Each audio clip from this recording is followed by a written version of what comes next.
Starting off this video, we're going to take apart the entire front clip of this. That way we have access to the timing case and all that. First step's going to be to move the fan shroud so we can drain the radiator. All right, so you guys are inside the truck right now. There's 2 bolts on this side. They're both 7/16. Same's going to be on this side, except I only have one in here. You guys will probably have another one down there. But same process, just got to zip it off. Kind of hard to see, but that right there that I'm pointing to, all the way down there, that's your drain cock. That'll drain all the coolant from here. This fan shroud's kind of a pain, but we'll take that out in a minute once we get it drained. I'm not going to be able to use this. This is a brand new radiator, and I think when I put this in, I tightened that all the way down when it was out of the truck, and I just don't have enough leverage while this is in the truck to loosen it. I tried hitting it with a hammer and a long screwdriver, and I ended up just bending it, and I don't want it to break. So we're gonna have to make a big mess on the lower radiator hose. All right, guys, one under the truck. The lower radiator hose is under here. I'm gonna try to do it this way. I've never done it this way, but we're gonna just pull this inner fender out. You can see the lower radiator hose right there. And I have a flexible funnel that hopefully I can just slide in there and it'll drain out. But it probably won't happen because it's just gonna go everywhere. I'm just gonna take my air filter out. It's just an 8mm back here. Probably not gonna be the same as yours though.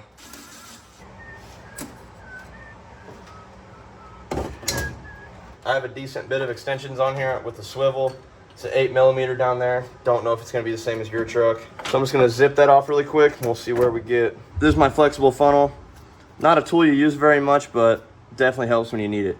So I'll put you guys underneath here and let's see what we can figure out.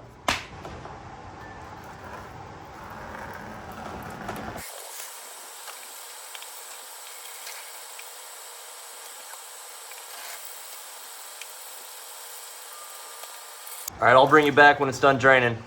Okay guys, so while that's draining, we can go ahead and take off the grill. So there's a couple screws on top. 1, 2, 3, 4, and 5 over there. Then there's 4 hiding in here. You got 1, 2, 3, and 4.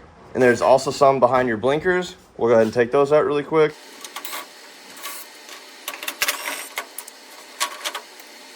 So to go ahead and disconnect this, all I'm doing is reaching around underneath the backside and I'm twisting the bulb out. When I was in there, I had it like this and I twisted the light bulb that way and I pulled, it came right out. Super easy. And the other screws right here. We'll do the same on the other side. Once again, I'm just leaning over, grabbing that bulb and twisting it counterclockwise and just pull the light straight out. Super easy. All right, and the other screws right here. All right, now we should just be able to lift up, pull it right off. I have an aftermarket transmission cooler and these are essentially zip ties. What I'm gonna do is I'm gonna heat this up. I'm just gonna go ahead and X like that and melt them off.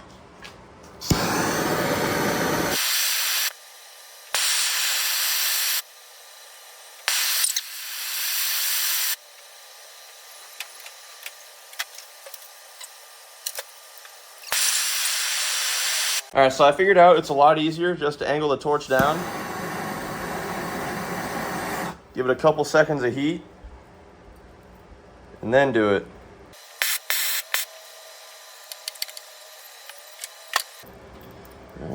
Peel the rest of this off. For this cooler, we can just move it up, swing it out of the way. So this is all it is. It's literally just a zip tie. There are 2 of these washer looking things, and it just goes like this.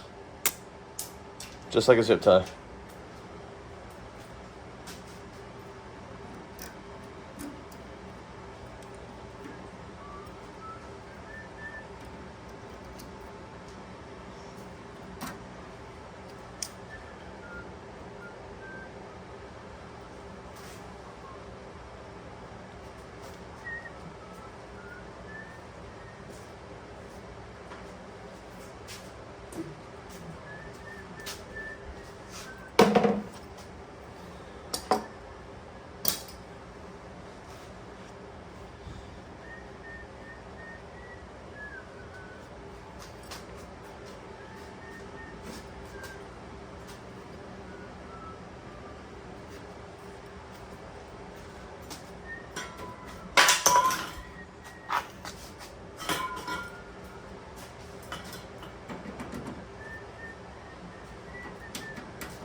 And for the AC condenser, I think there's just 2 bolts, this one and this one. I can't remember if I said these are 10s or 7/16, but they're 7/16. I'm just gonna thread this bolt back in where it came from so I don't lose it. To get this middle bracket out, there's 3 bolts, one here, and there's one down there. It's worth noting that this bolt's a 9/16 while the other 2 were a 7/16. You guys can do what you want with this bracket. I'm eventually gonna intercool this, so I'm not gonna be needing this anymore. I'm not gonna be able to throw this 7/16 in or the 9/16 down there, but I can throw this one back, so I'll put it there. I lied, there's 2 more 7/16s. Gonna hit this one with the swivel again. You can't swivel this out, so I'm gonna have to take this nut off, and I think this should separate from the condenser to the piping. There goes your condenser.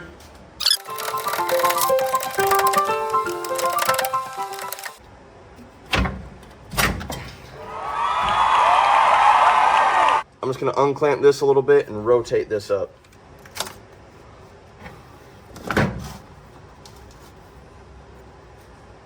Now I'm just gonna zip this off, another 8.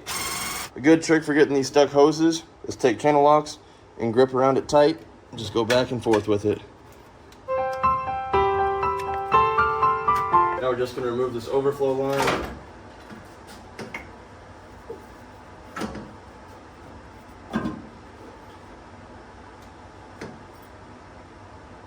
And the radiator should come straight up. All right, the issue I'm running into right now is that when I try to lift the radiator up, it's hitting the fan shroud. So I just rotated the fan shroud completely 90 degrees. Now it's straight up and down instead of horizontal. And now it should just lift right up.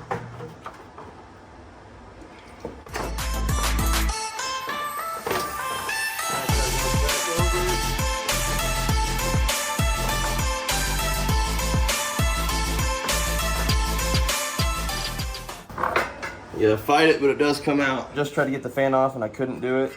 My video where I remove it from the engine with a P-pump on it, I'll link that in the description. I show how to get the fan off on there, plus it's a lot easier to see because it's out of a truck. So instead of taking the fan off, I'm gonna take the belt off first, which is super easy. Just a 1/2" drive ratchet. Pop it off one way or the other. Either way, it all works out fine. So I'm gonna use a 10mm to take these 4 bolts off. 1, 2, 3, and then the last one's down here. Let's get this bottom one. You can reach through the fan since the radiator and everything is out. Now this one down here is gonna take a minute because you gotta use a wrench for it. Somehow I forgot to remember to pick the camera back up, but all I did was just pop out the last bolt and then take the fan out. So I couldn't fit my impact in here to get the harmonic balancer off. So what I had to do is put a 3/8 ratchet over here and a 1/2" ratchet right here. And I have cheater bars on both sides. So this one is to hold it in place, because if you don't hold it in place, then it's just gonna spin. And this one is to actually remove the bolt. I'm gonna go ahead and do that for the other 2, and I'll show you how to get the last one off. So to get this second to last one, we're gonna have to turn it over a little bit. Right about there should be fine. And then I'm gonna put this one down here. That way I can fit this one up here. And to get this last one out, we're gonna put a bolt in this socket and then in this one. And then you get your Harbor Freight special right here, and you wedge it in between those. And once you get to a spot, it should stop. Right now it's at a point when I pull it, the pry bar is stuck, so now we should be able to break it loose. There we go.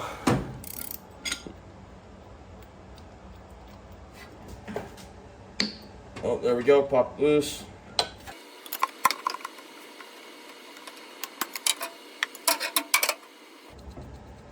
There we go, not too bad. And here just left of the oil fill is a 5/8. We're gonna have to break this loose. And this is a 5/16. Go ahead and loosen this.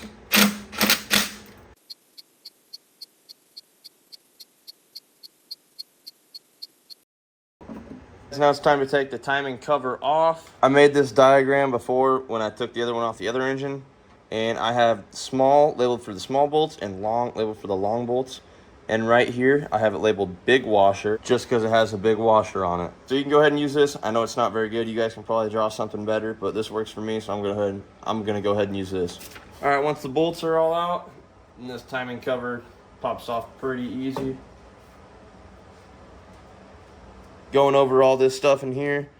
These two gears are your oil pump. It's all one piece. Your crank, your cam, your power steering, and your injection pump gear. I have the VE pump in here. This is different than the P pump. That's why we gotta take all this stuff out. All right, guys, so before we pull this cam gear off, we have to put it at top dead center. And the easiest way to do that with this off is with these two marks. So you have the 2 zeros right here, and you have the 1 0 right here. I'm just gonna match those up real quick. I already turned it over. All I need to do is turn it just a tiny bit more. It should be at top dead center. Right there should be fine. I'm gonna try to give you guys the best view of this as possible. I got this puller set at Harbor Freight. It came with this and a bunch of other bolts, but I did end up buying new bolts and washers from Tractor Supply just down the road. So far, I had to grind one like this. I might have to grind it up a little bit more, but I'll show you guys when I get it in. All right, and just to start this off, I don't have enough clearance in here or here, so I'm gonna turn it just a little bit.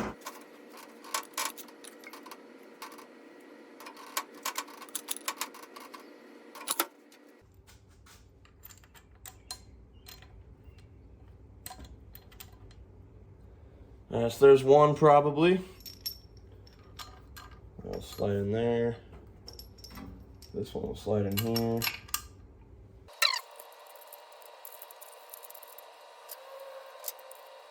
Sorry guys, I'm sure my hands are in the way. It's really hard to record this. It's pretty tight in here. Plus trying to get my phone in and around. This is how it looks in here. Got this bolt and washer down towards the bottom.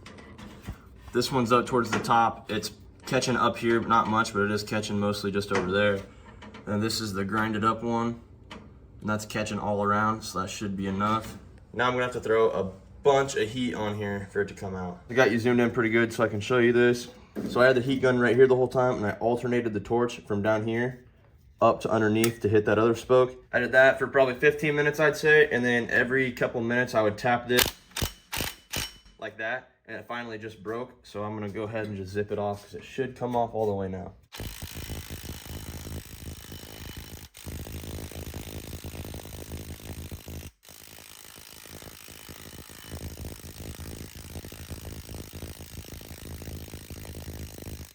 So I did mar up the cam pretty good, but cam stayed in place, and when the gear's on here, it's going to rotate at a certain amount anyway, so it's not like this is going to matter. So that should be fine, even though it is pretty marred up like that. The surface is, the actual bore around it is fine. It's just the top surface, so it should be fine. If anything, I might have to Dremel. I might have to take one of those deburring tools and go around the edge just a little bit to get the gear back on, but it came off fine, so I'm pretty sure it'll go back on fine. All right guys, in this video we're going to be replacing the oil pump, which is right here. I jumped ahead just to show you what the final product would look like. So here we go. Once you got the timing cover off, you do not need to remove the cam gear. I'm going to end up replacing all of this along with the VE pump. I'm putting a P pump in there. So I'm just doing it all at once, and while I'm in here, I'm replacing the pump. Once you're here, this is the easy part. There's just 4 bolts and they're all halves. All right, this is probably going to be hard to see, but this one I can't get the socket on there right. So I'm going to figure out where it needs to go. Hit it with the hammer. All right, now that should be seated. Okay, so this is the original one, as you can tell. The tips, it's really hard to see on camera. It's really not that bad, but the tips are scored just a tiny bit. And there is scoring on the actual pump itself, but really not that bad. This oil pump looks like it's in pretty good shape. The only difference I can tell between these is that this entire thing is a lot thicker than the new one. That little star in the middle is thicker. This ring is thicker. You can tell it gets small, or it's small and it gets bigger as you go. This one, same size all the way around. The star's a little bit smaller with a bigger gap in the middle. So I think it'll flow more oil, which is good. Other than that, they're pretty much identical. I'm just throwing regular 1540 in here. Doing this one-handed, yep, see, I already spilt it. Just to prime it. Don't know if you have to do this or not, but I'm doing it anyway.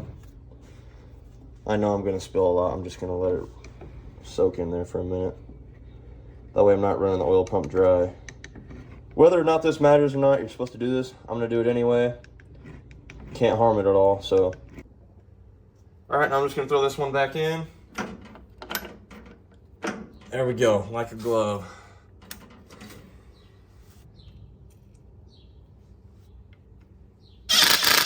Once we got the cam gear off, now we're gonna take the VE pump gear off. It's a 7/8, just gonna zip it off my impact. Once we got that off, now we can use this puller. With the P pump, you use this hole and this hole. With the VE pump, you're gonna use these slotted holes. Sorry, I know the lighting's not very good right now. My other flashlight died. It works pretty good, it just dies way too fast. Harbor Freight.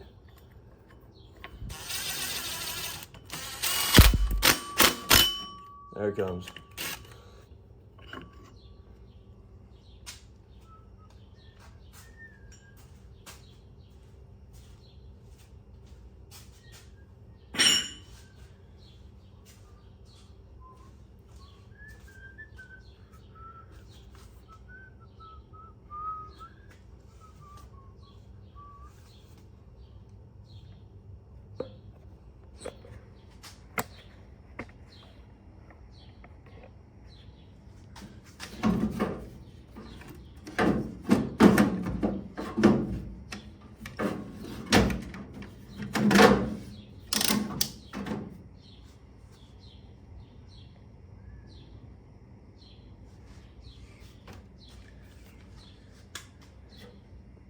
All right, now we can take the rest of the timing case off. There are 2 more bolts down here that I already removed. They're long ones. And there's a couple in here. There's 1, 2, 3, 4, and then 5, one down here as well.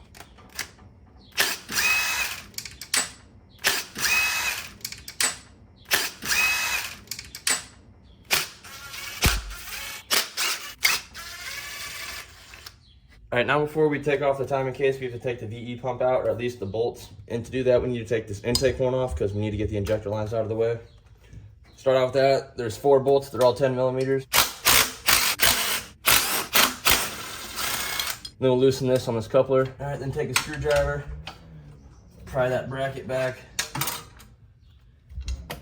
And it comes right out. Now we can take these injector lines off the injectors. It's just a 17.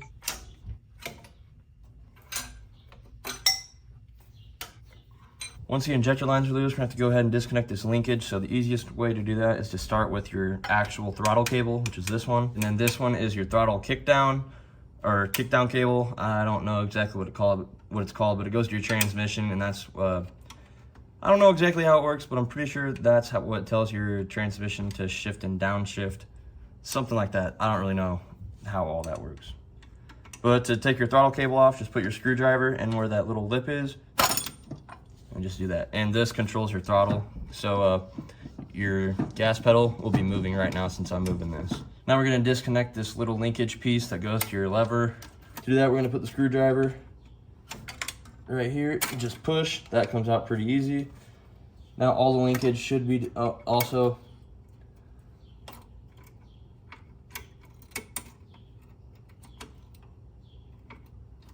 disconnect the springs right now. These are the 2 kinds of springs you're gonna have on there. This one goes in the front. This skinnier one will go from throttle lever right here to a bracket that goes right there.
All right, so I zoomed in a little bit more. It's pretty hard to see, but over here, there is a little pin and a washer. I'll pull it out to show you guys what it looks like.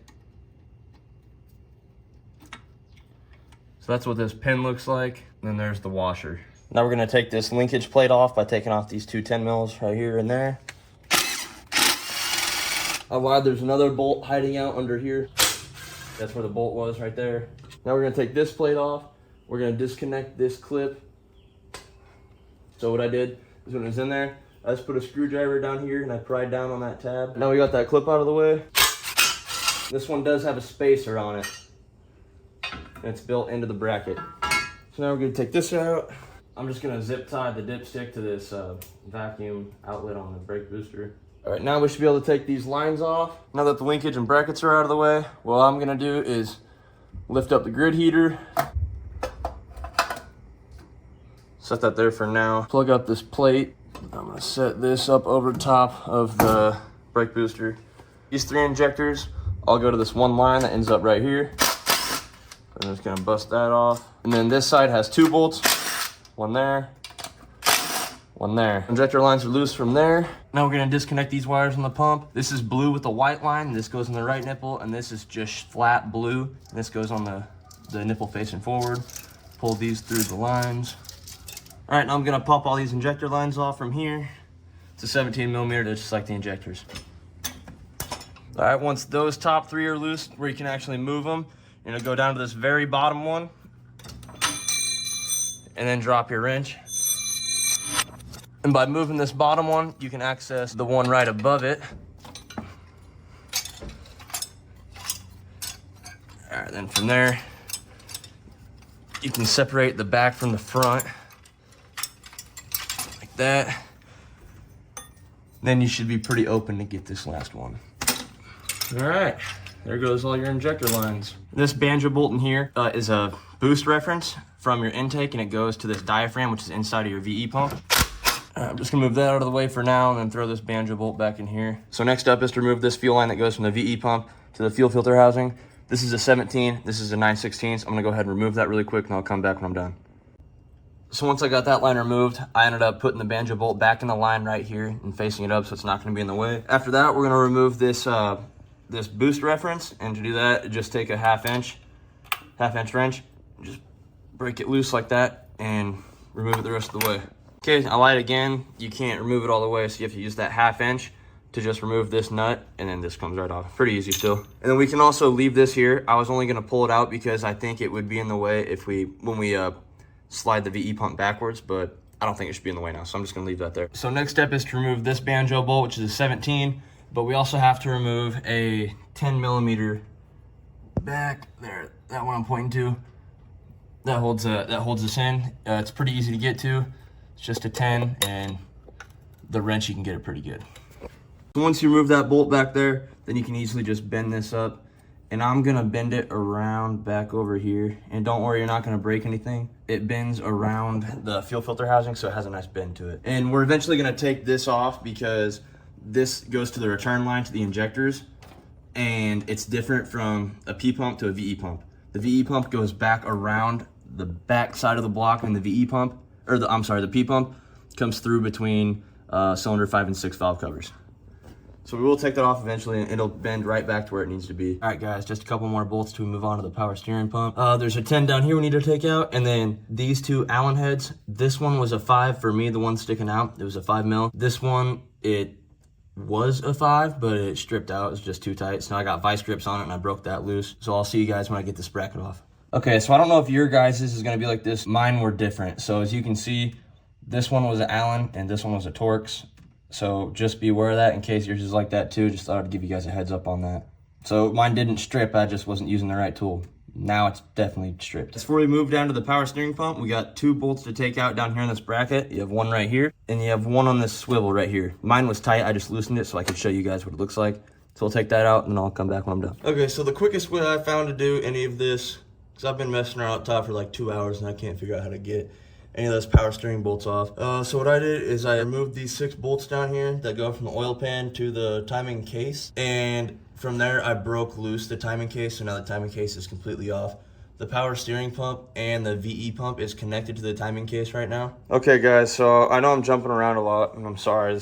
It's hard to record and try to figure this out at the same time. I'm moving this timing case around quite a bit. What I did is I took off this UFO looking thing. It attaches to the power steering pump. I don't know what it is, but it mounts right there. It's 4 bolts. When you move the timing case around, you can get 12 of them pretty easy. I got my ratcheting wrench on all of them. That came out pretty fast, pretty easy. So what I'm doing now is the power steering bolt, that main bolt right there, the mounting bolt is loose. I got that one loose.